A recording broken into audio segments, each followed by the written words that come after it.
Good evening, everyone. A Fargo woman says it was a night of terror. She says her now ex-boyfriend has left her with grave injuries and a long road to recovery. WDAY dug through court documents that show Willie Agee of Fargo is accused of assaulting and seriously injuring Jeanne Broadbent at her home in the early morning hours of October 29th. After Jeanne tried to leave when Willie began being aggressive, she told officers he dragged her back into the house by her leg, which caused her hip to dislocate. She says over several hours he berated her, beat her, and used several weapons to hurt her, including a box cutter and a hammer. The following morning, Agee allowed Jeanne to make a phone call to take care of her injuries. She dialed 911 and told officers she fell. Later, she told police about the assault. Agee is being held at the Cass County Jail on $100,000 bail. Despite the terror she went through, Jeanne Broadbent says she wants to share her story. WDAY News reporter Mike McGurran joins us live from the courthouse tonight to tell us why she wants people to know about her awful experiences and what she hopes to accomplish. Mike. Kirsten, Dana, those injuries are extensive. When I spoke with Jeanne earlier for our interview, she actually was just coming back from the hospital where she was getting staples removed from her head. An unimaginably awful experience for her, but as painful as reliving it was, she says she wanted to share her story and she doesn't want people to turn their heads away, but to listen and learn from it. A severe concussion, internal bleeding, a displaced hip, a jawline fracture.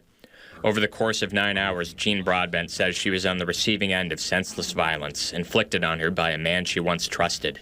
And I believed over the last 11 months that he was someone that he wasn't. There were red flags that seem obvious now.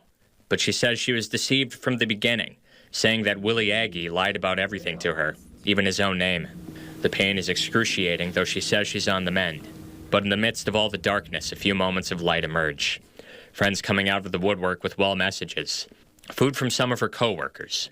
Love and support from her family keeping her going. What I'm going through feels impossible.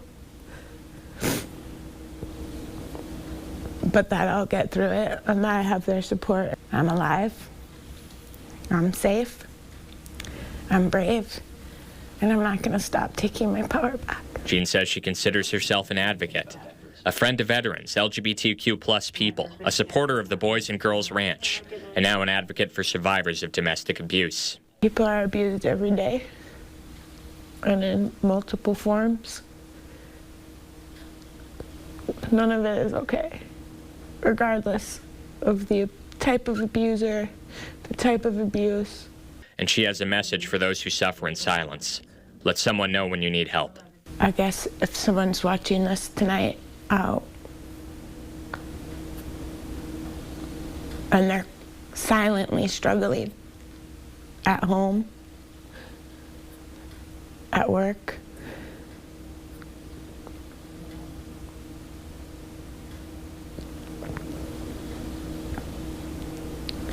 say something to someone. Jeanne says she still faces a long road to recovery before she can get her life back to normal. And when she does, she says she'll be changed forever. And as I was walking her out of our studio newsroom after our interview today, she turned to me and said that she is not a victim. She's a survivor. Reporting live, Mike McGurran, WDAY News.